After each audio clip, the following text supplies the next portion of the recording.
So, children, our next chapter of social is from geography, and that is power sharing. Let us know what is the power sharing. Power sharing is a technique to share the power at different levels. It is an idea inculcated in democracy so that the power is not concentrated at one hand only and that different forms can keep check on each other. India is an example of holding together federations where the power is shared between central government and different constituencies. This is the meaning of power sharing. मतलब ये है कि हर जगह, हर community में, हर घर में, हर institute में power को शेयर किया गया है. अगर पावर शेयरिंग ना हो तो कोई भी पर्सन ज़्यादा पावरफुल हो जाएगा और फिर वहाँ पर डेमोक्रेसी नहीं होगी. इससे क्या होगा कि हम किसी भी इंस्टीट्यूट में, किसी भी जगह पर पावर को शेयर करके वहाँ पर हम पीसफुली काम कर सकते हैं. एग्जाम्पल लेते हैं हम श्रीलंका का. वहाँ पर है मेजोरिटेरियनिज्म. मेजोरिटेरियन मतलब होता है जहाँ पर मेजोरिटी की बात सुनी जाए. After independence in 1948, Sri Lanka adopted a series of majoritarian measures to establish Sinhalese supremacy over the Tamils. Sri Lanka में दो कम्युनिटी के लोग बटे हुए हैं. एक सिन्हालीज, दूसरे हैं तमिल्स. सिन्हालीज वहाँ पर ज़्यादा हैं, इसलिए वहाँ पर उनके अकॉर्डिंग सारे रूल्स रेगुलेशन चलते हैं. In 1956, an act was passed to recognize Sinhala as the only official language.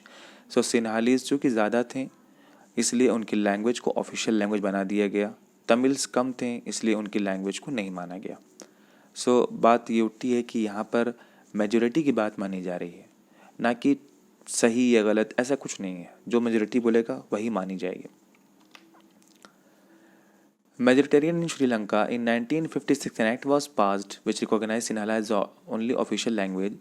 Sinhala speakers were preferred both for university positions and government jobs.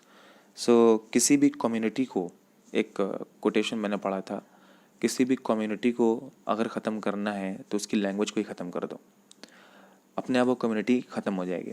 Similarly यहाँ पर था कि तमिल्स को ख़त्म करना था, तमिल्स को के ऊपर अपना पावर शो करना था. यहाँ पर सिन्हाला ने क्या अपना आइडिया लगाया कि तमिल्स को ही हटा दो. सिन्हाला जो लैंग्वेज थी उसको प्रीफर किया गया for the university positions and for the government jobs. मतलब सिन्हाला जो लैंग्वेज को ऑफिशियल लैंग्वेज बना दिया गया. इस रीज़न क्या था? Dominance of Sinhalese community due to majority. Reason यही था कि चूँकि सिन्हाला ज़्यादा थे नंबर में इसलिए वो मेजोरिटी में थे और उन्हीं की बात मानी जा रही थी. 1956 Act made Sinhala as the only official language. Preferential policies favoring Sinhalese in university position and jobs. State to protect and foster Buddhism. चूँकि नंबर में ज़्यादा थे सिन्हालीज और वो फॉलो कर रहे थे बुद्धिज़्म रिलीजन को, तो सारे के सारे जितनी भी चीज़ें थी वो किसके फेवर में थी? सिन्हालीज के. जस्ट रीज़न क्या है? क्योंकि वो मेजोरिटी में थे. इसी को बोलते हैं हम मेजोरिटेरियनिज्म. तो ये गलत था.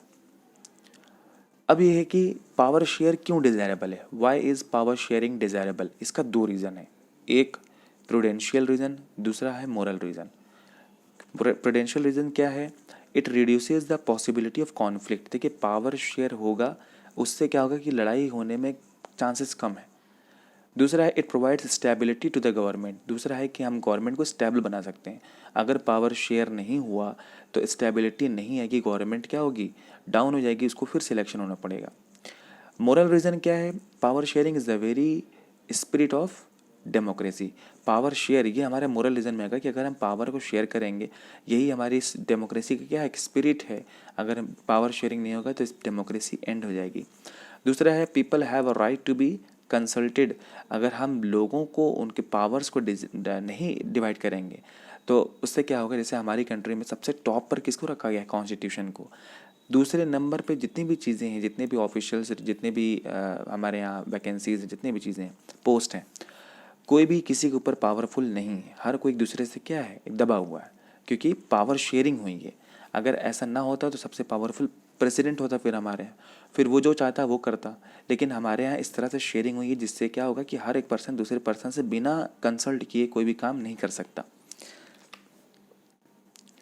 फॉर्म्स ऑफ पावर शेयरिंग कितने टाइप्स के हैं?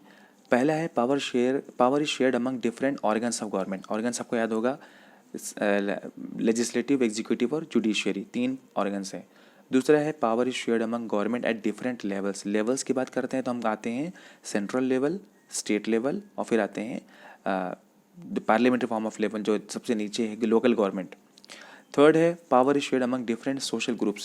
सोशल ग्रुप्स के यहाँ मतलब ये है कि कोई भी एक पॉलिटिकल ग्रुप बन जाए या फिर कोई भी सोशल ग्रुप बन जाए जिसमें पावर से क्या है, सेपरेट किए हुए हैं, डिवाइड किए गए हैं। Fourth is power is also shared among political parties, pressure groups and movements. Political parties में भी पावर क्या है, डिवाइड है। जैसे कि आपको पता होगा कि हमारे जो पार्लियामेंट में लोग बैठते हैं, पार्लियामेंट में रूलिंग पार्टी भी बैठती है और अपोजिशन पार्टी भी बैठती है। तो इससे क्या है कि पावर शेयर है। ऐसा ना हो कि जीती हुई पार्टी कुछ भी रूल रेगुलेशन बना दे। तो इसको रोकने के लिए क्या होता है कि हमारे पास अपोजिशन पार्टी से भी लीडर्स बैठते हैं जो रूलिंग पार्टी को, अगर रूलिंग पार्टी कोई गलत काम करती है या ऐसा कोई लॉ बनाती है जो लोगों के लिए सही नहीं है, तो उसको रोकने वाला कौन होता है? अपोजिशन पार्टी होती है। Power sharing among organs of government. अब आप देखते हैं सबसे पहले जो ऑर्गन्स ऑफ गवर्नमेंट में डिवाइड है पावर शेयरिंग, वो है लेजिस्लेचर, एग्जीक्यूटिव और जुडिशियरी। लेजिस्लेचर का काम क्या होता है? वो सिर्फ कानून बनाता है, इट मेक्स लॉज। एग्जीक्यूटिव का काम होता है इट इम्प्लीमेंट द लॉज।